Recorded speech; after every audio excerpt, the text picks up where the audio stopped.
کرم کرم کرم کرم کرم کرم تیرے صدقے میں آقا سارے جہاں کو دین ملا بے دینوں نے کلمہ پڑھا لا الہ الا اللہ. اللہ کے نبی علیہ السلام نے حضرت مصعب بن عمیر کو اور حضرت عبداللہ ابن ام مکتوم کو بھیج دیا، اور یہ دونوں حضرات حج کرنے کے بعد وہاں سے نکل جاتے ہیں اور ملک یثرب پہنچتے ہیں، اور ایک صحابی کے مکان میں ان دونوں کو رکایا جاتا ہے، اور وہاں رک کر یہ دونوں حضرات دعوت و تبلیغ کا اور تعلیم و تعلم کا دونوں کا سلسلہ جاری کر دیتے ہیں. ایک طرف لوگوں کو بتاتے اور سمجھاتے ہیں، ایک طرف لوگوں کو پڑھاتے ہیں اور پڑھتے ہیں پڑھاتے ہیں، دونوں سلسلے جاری ہو گئے. اس سے بھی معلوم ہوا کہ دعوت و تبلیغ اور تعلیم و تعلم یہ دونوں سلسلے ملے جلے ہیں. ان میں سے ایک کو دوسرے سے الگ کر دو تو پھر بے فائدہ ہو کے رہ جائے. دونوں سلسلے ایک دوسرے سے جڑے ہوئے، بلکہ تین سلسلے ایک دوسرے سے جڑے ہوئے ہیں. ایک ہے دعوت و تبلیغ کا سلسلہ، ایک ہے تعلیم و تعلم کا سلسلہ، اور ایک ہے تزکیہ و اصلاح کا سلسلہ. یہ تینوں سلسلے جڑے ہوئے ہیں، لیکن لوگوں نے ان سلسلوں کو توڑ دیا ہے. ایک اس کو لیا اس کو چھوڑا، ایک اس کو لیا اس کو چھوڑا، ایک اس کو لیا تو اس کو چھوڑ دیا. نتیجہ ہوا کہ جہالت پھیل گئی. ایک آدمی اگر اصلاح کے بغیر علم دین حاصل کر لے گا، زبان تو اچھی آ جائے گی، بولنے کی لیاقت تو آ جائے گی، کچھ اور کرنے کی لیاقت تو آ جائے گی، لیکن دل بلا نہ ہونے کی وجہ سے وہ عالم ہو سکتا ہے کہ جہالت کی باتیں کر جائے. اسی طرح ایک آدمی دعوت و تبلیغ میں لگ گیا، لیکن اس کے پاس علم نہیں ہے، اسے قرآن نہیں آتا، اسے حدیث نہیں معلوم، اوٹ پٹانگ بیان کرتا چلا جاتا ہے، الٹی حدیثیں بیان کرتا ہے، غلط حدیثیں بیان کرتا ہے، غلط باتیں بیان کرتا ہے، غلط مسئلے بیان کرتا ہے، اوٹ پٹانگ چیزیں لوگوں کے سامنے پیش کرتا ہے، نہ خود عمل کرتا ہے، دوسروں کو عمل کرنے کا موقع نہ دیتا ہے، اس لیے کہ اوٹ پٹانگ بات دین کی نہیں ہوا کرتی. یہ دعوت و تبلیغ کے نام سے نکل گیا، لیکن دین اسلام کی تعلیم حاصل نہ کی. اسی طرح اصلاح قلب نہیں کرایا. دل کے اندر تکبر ہے، دل کے اندر حسد ہے، دل کے اندر بغض ہے، دل کے اندر نفرت ہے، دل کے اندر کدورتیں ہیں، دل کے اندر بڑائی کا جذبہ ہے، اخلاص کے بجائے شہرت اور نیا اور ناموری کا جذبہ ہے. ان چیزوں کو لے کر اصلاح کے بغیر جب آدمی نکل جائے گا، عالم بھی خراب ہوگا، دائی بھی خراب ہوگا. یاد رکھ لیجئے، آج یہی ہو رہا ہے دنیا میں. لوگوں نے ان سب چیزوں کو جدا جدا کر دیا. کسی نے اس کو پکڑا اس کو چھوڑا، کسی نے اس کو پکڑا اس کو چھوڑا. نتیجہ ہوا جھگڑے ہو رہے ہیں، فساد ہو رہے ہیں، لڑائیاں ہو رہی ہیں، مارنا مرنا ہو رہا ہے، ایک دوسرے کی غیبتیں کی جا رہی ہیں، ایک دوسرے کو نیچا دکھانے کی کوششیں ہو رہی ہیں. بھائیو بزرگوں، اس کا نام دینداری نہیں ہے، یہ تو بے دینی ہے. لڑنا بے دینی کا نام ہوتا ہے، حسد بے دینی ہوا کرتی ہے، بغض بے دینی کا نام ہے، قتل و غارت گری بے دینی کا نام ہے. لیکن اس کے باوجود دین کے نام سے کیا جا رہا ہے. کیوں کیا جا رہا ہے؟ علم دین نہ ہونے کی وجہ سے، اصلاح دل نہ ہونے کی وجہ سے. اللہ کے نبی علیہ السلام نے حضرت مصعب بن عمیر اور حضرت عبداللہ ابن ام مکتوم کو بھیجا، جاؤ ان چیزوں کو لے. دونوں کام شروع کر دیے گئے، بلکہ تینوں کام شروع کر دیے گئے. اصلاح بھی ہو رہی ہے، دعوت کا کام بھی ہو رہا ہے، تعلیم و تعلم کا کام بھی ہو رہا ہے، اور ایک جماعت تیار ہو رہی ہے صلحاء کی، مؤمنین کی، بہت اچھے لوگوں کی، پاکیزہ دل والوں کی، بہت بڑے بہتر انسانوں کی، بااخلاق و باکردار لوگوں کی. ایسی بہترین جماعت تیار ہو رہی ہے. 1 سال ان دونوں حضرات نے محنت کی، اور 1 سال کے بعد جب آیا سن 13 ہجری، تو مکہ مکرمہ کو مدینے سے آنے والے تقریباً مسلمانوں میں سے 75 آدمی تھے، اور ان 75 مسلمانوں کے ساتھ جو ابھی تک اسلام نہیں لائے تھے ان کی بھی ایک بہت بڑی تعداد تھی جو انہی لوگوں کے ساتھ حج کے لیے چلی آئی. اور اسی زمانے میں جب حضرت مصعب بن عمیر وہاں پر کام کر رہے تھے، لوگوں کو دین کی باتیں بتا رہے تھے، لوگ آہستہ آہستہ دین کے اندر داخل ہوتے جا رہے تھے، تو یہ واقعہ پیش آیا کہ حضرت اسید بن حضیر جو اس وقت کافر تھے، مسلمان نہیں ہوئے اور انصاری قبیلے میں سے تھے، وہ حضرت مصعب بن عمیر کے پاس آئے اور تلوار لے کے آئے اور آ کر کہنے لگے تم ہمارے ملک میں کیوں آئے ہو؟ ہماری عورتوں کو بگاڑنے، ہمارے بچوں کو برہم کرنے اور اپنے دین کے اندر داخل کرنے، ہمارے بتوں سے ان کو دور کرنے، ہم تم کو یہاں رہنے نہیں دیں گے، تم یہاں سے نکل جاؤ. حضرت مصعب بن عمیر نے کہا کہ نکلنے یا نکالنے کی بات تو بعد میں دیکھی جائے گی، لیکن میری گزارش یہ ہے کہ اگر آپ میری ایک دو باتیں سن سکتے ہیں تو بیٹھ جائے، بات کر لیں گے، آپ کو سمجھ میں آئے تو قبول کر لینا، اگر سمجھ میں نہ آئے رد کر دینا. وہ آدمی انصاف پسند تھے، حضرت اسید بن حضیر، بڑے صحابی ہیں یہ، لیکن اس وقت کافر تھے. حضرت اسید بن حضیر بیٹھ گئے. بیٹھنے کے بعد حضرت مصعب بن عمیر نے ان سے مختصر انداز پر اللہ کے رسول علیہ السلام کا پیغام پہنچایا، اللہ کے رسول کی سیرت بیان فرمائی، اسلام کی تعلیمات کا خلاصہ بیان فرمایا، اور پھر اس کے بعد میں کہا ہمارے نبی علیہ السلام پر اللہ نے ایک کلام نازل کیا ہے، تھوڑا سا کلام میں آپ کو پڑھ کے سناتا ہوں، سن لیجیے. حضرت اسید بن حضیر سن رہے تھے. انہوں نے قرآن کی کوئی سورت پڑھی یا کوئی رکوع پڑھ کے سنایا. بس جناب رکوع پڑھ کے سنانا تھا، ان کی حالت ایک دم پلٹ گئی.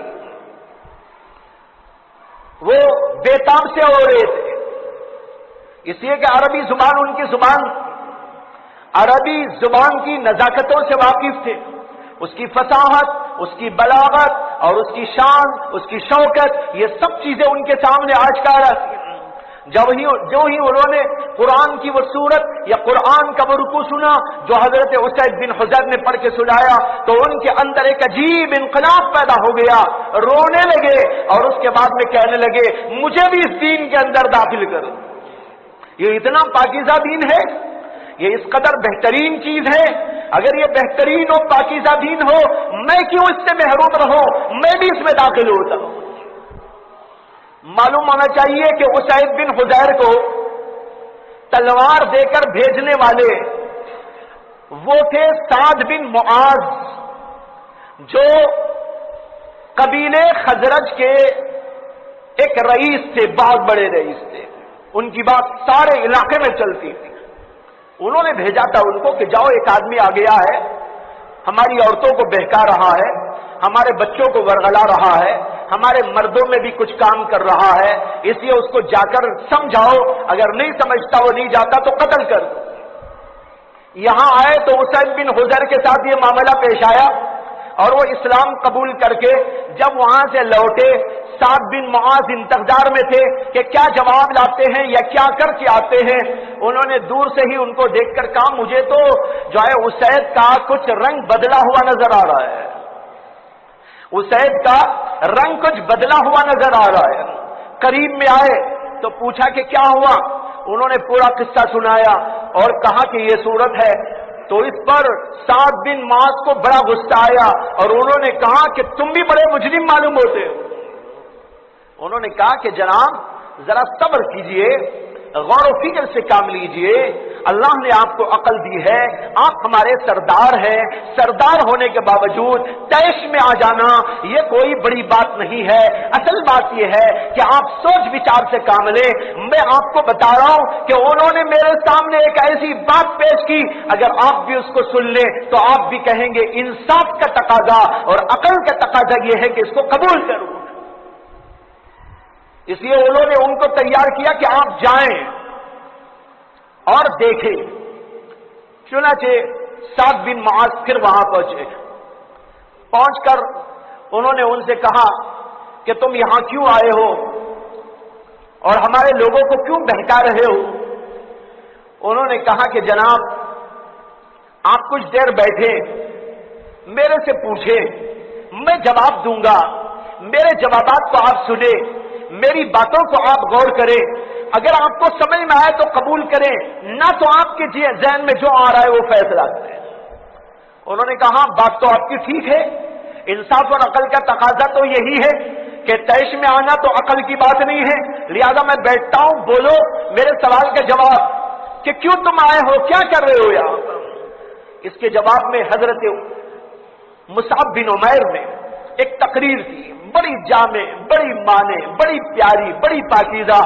اس کے اندر دین اسلام کا پورا خلاصہ بیان کر دیا. انہوں نے کہا کہ یہ پیغام ہے, آخری نبی آنے والے تھے, وہ آخری نبی پیدا ہوئے, انہوں نے دین اسلام کو پیش کیا. وہاں کے لوگوں نے کچھ مانا, بہت سے لوگوں نے جھٹلایا. جنہوں نے مانا وہ اس دین کے اوپر قائم ہے, لیکن وہاں کے حالات ایسے تھے, یہاں کے لوگ آئے, یہ نفوس قدسیہ, انہوں نے یہاں سے اسلام قبول کر لیا. اب میں ان کے درمیان میں آیا ہوں کہ ان کو قرآن پڑھاؤں اور ان کو دین کی باتیں بتلایا کروں. جو اس دین کو مانے اسے دین میں آنے کا طریقہ بتا دوں. اس پر وہ ٹھنڈے ہو گئے, کہنے لگے کہ وہ قرآن کیا ہے. انہوں نے کہا میں قرآن کی آیتیں آپ کو سناتا ہوں. سنایا تو ان کا دل بھی پسیج گیا, ایک دم ذہن ان کا بدل گیا. لوگ جو ادھر ان کے انتظار میں تھے, جب ان کو واپس جاتا ہوا دیکھتے ہیں تو کہتے ہیں ارے انہوں نے کہا تھا اسید کا رنگ بدل گیا, اب تو خود ان کا ہی رنگ بدل گیا ہے. یہ تو پہلے کہہ رہے تھے یہاں بیٹھ کے کہ اسید کا رنگ بدل گیا, اب یہ آ رہے تو انہی کا چہرہ اور ان کا رنگ بدلا ہوا معلوم ہوتا ہے. چنانچہ وہ بھی اسلام قبول کر لیے. اور پھر اس کے بعد انہوں نے آ کر اپنے لوگوں کے سامنے کہا میں نے ایک ایسا دین پاکیزہ دیکھا ہے, ایسی پاکیزہ تعلیمات میں نے دیکھی ہے, اور ان کا کلام میں نے پڑھا سنا ہے, اس سے زیادہ بہتر کوئی کلام نہیں ہو سکتا. ہم نے بڑے کلام سنے ہیں دنیا میں, بڑے شاعروں کا کلام سنا ہے, بڑے فصیحوں کا کلام سنا ہے, بڑے بلیغوں کا کلام سنا ہے, لیکن ایسا پاکیزہ کلام کوئی اور کلام نہیں. میں نے اسلام قبول کر لیا ہے اور تم سب کو حکم دیتا ہوں کہ میرے حکم پر تم سب بھی اس میں داخل ہو جاؤ. یک لخت پورے کا پورا قبیلہ اسلام میں داخل ہو گیا. یہ عجیب و غریب واقعہ پیش آیا, سب کے سب اسلام میں داخل ہو گئے. اس کے بعد کچھ لوگ وہاں سے چلے تھے, پورے نہیں آئے تھے. میں نے کہا تھا 75 آدمی تھے جو حضرت مصعب بن عمیر کے ساتھ مکہ المکرمہ آئے.